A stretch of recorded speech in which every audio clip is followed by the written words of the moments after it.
Hello friends, welcome to లేకాస్ Madhura foods. పచ్చడి రుచి అన్నంతోనే తెలుస్తుంది అని ఒక సామెత ఉందండి.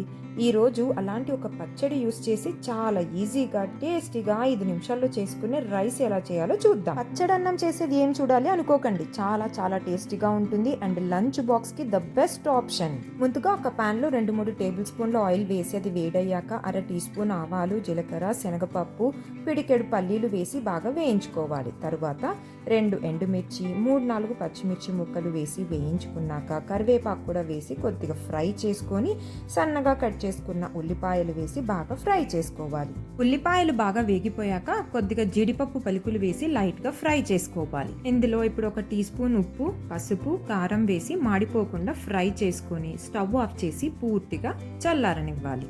మసాలా బాగా చల్లారిన తరువాత ఇంట్లో ఉన్న ఉసిరికాయ తురుము పచ్చడి 2-3 టేబుల్ స్పూన్లు ఆయిల్ లేకుండా వేసుకొని మసాలాతో బాగా కలుపుకోవాలి. ఉసిరికాయతో చాలా హెల్త్ బెనిఫిట్స్ ఉంటాయండి. Skin care, hair care, immunity పెంచడంలో చాలా చాలా ఉపయోగపడుతుంది. అయితే ఉసిరికాయను ఎక్కువగా వేడి చేస్తే విటమిన్ సి తగ్గుతుంది కాబట్టి పచ్చిగా వాడితే ఇంకా మంచిది. ఇప్పుడు ముందుగా ఉడికించి చల్లార్చుకున్న అన్నం ఇందులో వేసుకొని మసాలా అన్నానికి బాగా పట్టేలాగా కలుపుకోవాలి.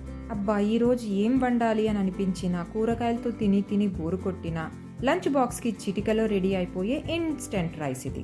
చివరగా సన్నగా కట్ చేసిన కొత్తిమీర వేసి కలుపుకుంటే టేస్టీ ఉసిరికాయ పచ్చడి రైస్ రెడీ అయిపోతుంది. Let's meet in another recipe.